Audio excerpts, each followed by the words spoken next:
Bonjour, moi c'est Pierre. Aujourd'hui, je vais vous parler de Compiler Explorer. Compiler Explorer est un outil qui a été développé par Matt Godbold et qui est disponible sur GitHub à cette adresse. Vous pouvez télécharger l'outil et l'exécuter en local. Et moi, ce que je vous conseille, parce que c'est beaucoup plus simple, c'est d'aller sur le site de Matt. Il en propose une version en ligne directement utilisable. Le principe de Compiler Explorer est assez simple. À gauche, vous tapez du code et à droite, vous obtenez le code assembleur correspondant.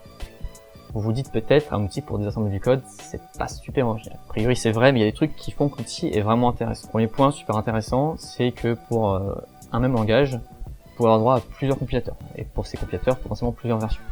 En C, en C++, la liste est vraiment très très longue.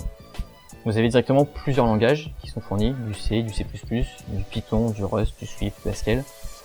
Et enfin, c'est quand même vraiment plus simple qu'avec GCC en ligne de commande. Mais il y a un dernier truc qui fait que c'est vraiment un gros plus cet outil, c'est que chaque ligne de code source va être colorée avec une certaine couleur, et le bloc assembleur correspondant sera de la même couleur. Et donc vous pouvez directement voir la correspondance entre votre code source et votre code assembleur. Pour l'exemple, je vais prendre un bout de code et je vais vous montrer ce que ça donne.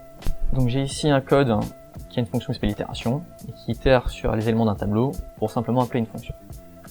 Je vois que par défaut, il y a beaucoup d'assembleurs qui est généré, c'est parce que GCC compile sans optimisation, et donc c'est pas très intense pour ce qu'il fait, donc on va rajouter une option, on va rajouter O2. Donc là on a un assembleur qui est quand même beaucoup plus compact et qui est beaucoup plus facile à analyser. Vous voyez bien la correspondance ici entre les lignes de source et les lignes d'assembleur. Du bleu qui vient du bleu, du jaune qui vient du jaune et du gris qui vient du gris. Et donc on voit bien la correspondance entre chaque ligne et chaque bloc. Si vous passez votre curseur sur une ligne de code, vous avez le bloc assembleur qui se colore en bleu.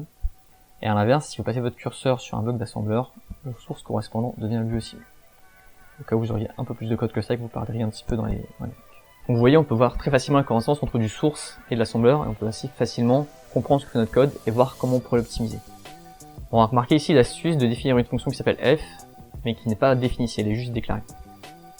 L'intérêt, c'est qu'en fait, GCC ne pourra pas optimiser cet appel-là, ils sont obligés de vous faire un branch, et donc il y aura bien la structure de votre boucle qui va apparaître. Si au lieu d'appeler cette fonction, j'avais plutôt mis une ligne vide à la place dans la boucle, et bien GCC aurait été malin, il aurait pu optimiser, et on voit que la fonction ce serait vraiment un branch, juste un return.